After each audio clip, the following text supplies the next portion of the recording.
Breaking news Vikarabad జిల్లా collector పై దాడి ఘటన కేసులో పోలీసులు దర్యాప్తు ముమ్మరం చేశారు. ప్రధాన నిందితుడు సురేష్ కోసం గాలింపు ముమ్మరం చేశారు. దాడికి ముందు సురేష్ తో పదే మాట్లాడిన మాజీ ఎమ్మెల్యే పట్నం నరేందర్ రెడ్డిని పోలీసులు అరెస్ట్ చేశారు. కలెక్టర్ పై దాడి వెనుక ఆయన కుట్ర ఉన్నట్లు గుర్తించారు. లగచర్ల ఘటనపై దర్యాప్తు చేస్తున్న పోలీసులు కేసుతో సంబంధం ఉన్న వారిని అరెస్ట్ చేస్తున్నారు. అందులో భాగంగానే బీఆర్ఎస్ మాజీ ఎమ్మెల్యేను అదుపులోకి తీసుకున్నారు.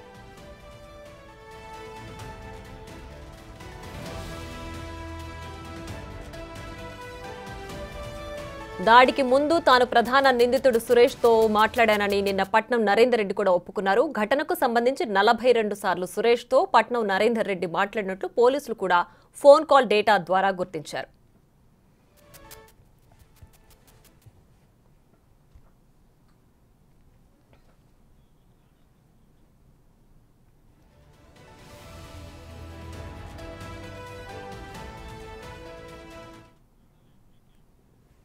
మరింత సమాచారాన్ని మా ప్రతినిధి రాణా లైవ్ లో అందిస్తారు. రాణా, చెప్పండి, లగచర్ల ఘటనలో ప్రస్తుతం ఉన్న అప్డేట్ ఏంటి? ఎవరిని అదుపులోకి తీసుకున్నారు? లుకౌట్ నోటీసులు జారీ చేసిన వారి ఆచూకీ ఏమైనా తెలిసిందా?